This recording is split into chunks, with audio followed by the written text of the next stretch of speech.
Today we're going to be covering integration by parts. So what this is this is pretty much your anti-power rule. This is how you integrate two functions that are being multiplied together. Okay, now it's a pretty not easy to memorize formula. I know when I was taking calculus, it was an absolute nightmare for me to memorize this formula. I could never remember it. So what I did every time is I derived it by hand. I'm going to show you the formula. You can memorize it if you like, but I think it was an absolute lifesaver for me, just knowing how to derive it in case I forgot it. So the formula is that the integral of f of x times g prime of x dx is equal to f of x times g of x minus the integral of f prime of x times g of x dx. So that's not terribly easy to memorize. So here, I'm going to show you what I do.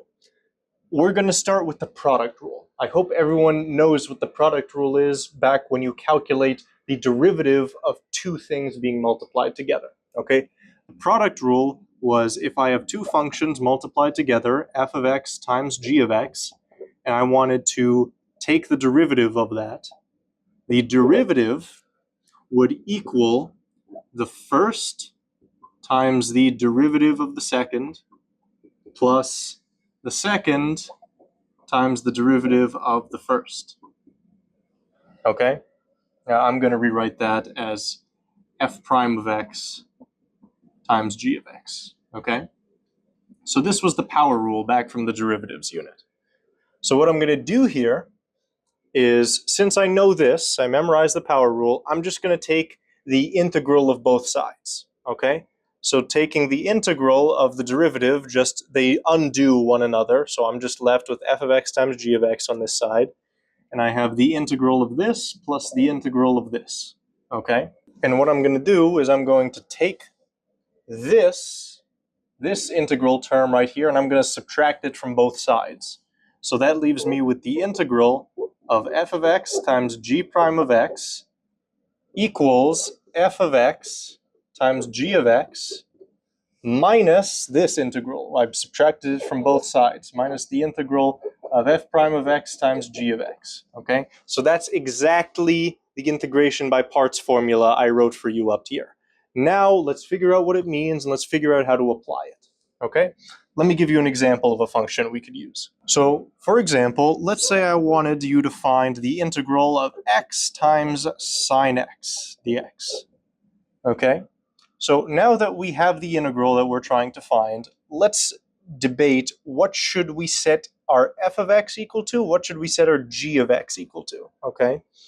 So first, let's go over what's going to happen and what are the implications of setting each function equal to what, okay? So f of x, we're going to be taking the derivative of it, okay? And then we're going to be integrating the derivative of it. So when I'm selecting my f of x, I'm going to try and select it such that when I take the derivative of f of x, it's going to make the whole thing easier to integrate. Okay?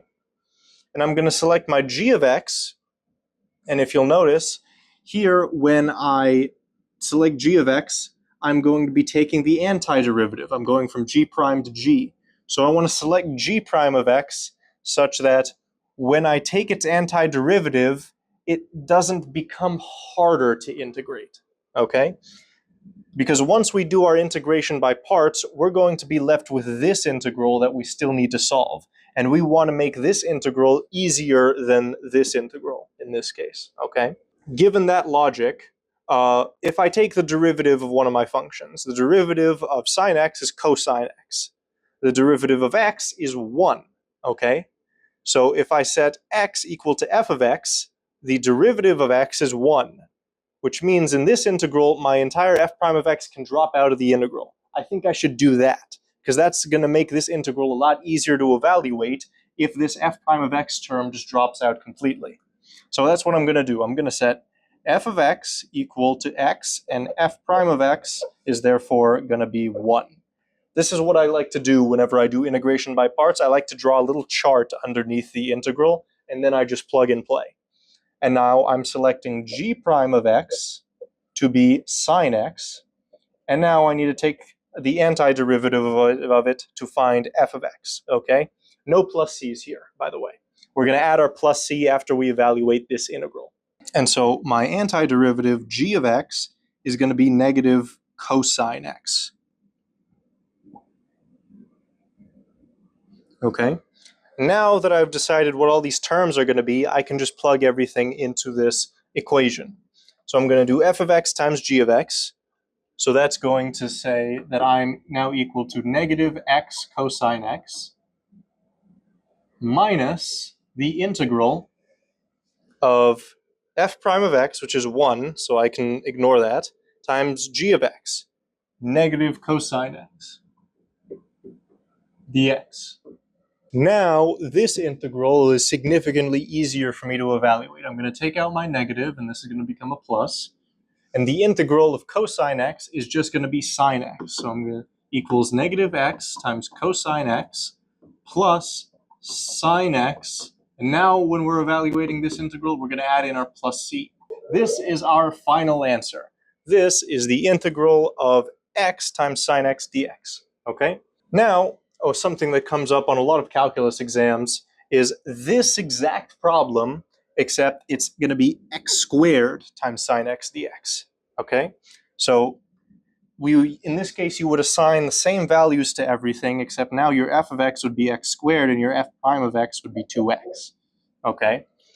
So the only thing that this changes is now you're going to have an x squared right here, and you're going to have a 2x right here. Okay?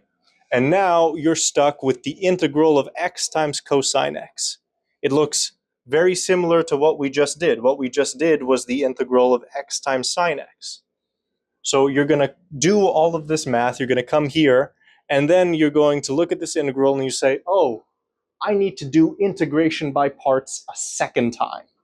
Okay? That's going to happen sometimes. Maybe you're going to integrate by parts once, you're going to follow the equation through, and then you're going to need to do integration by parts again.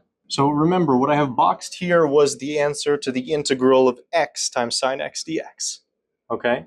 So now if I were seeking to answer this integral, I would come to this point, and we're going to set up our new f of x and our new g of x again. Okay? We've peeled back one layer. We've got this. This is part of our answer now. But now we're going to define a new f of x equals 2x, and a new f prime of x equals 2, and a new g prime of x equals cosine x, and a new g of x equals sine x. All right, and I'm going to bring everything down once again, equals negative x squared cosine x. And now let me substitute into my formula right here. I'm going to get f of x times g of x, 2x, plus 2x times g of x, which would be sine x,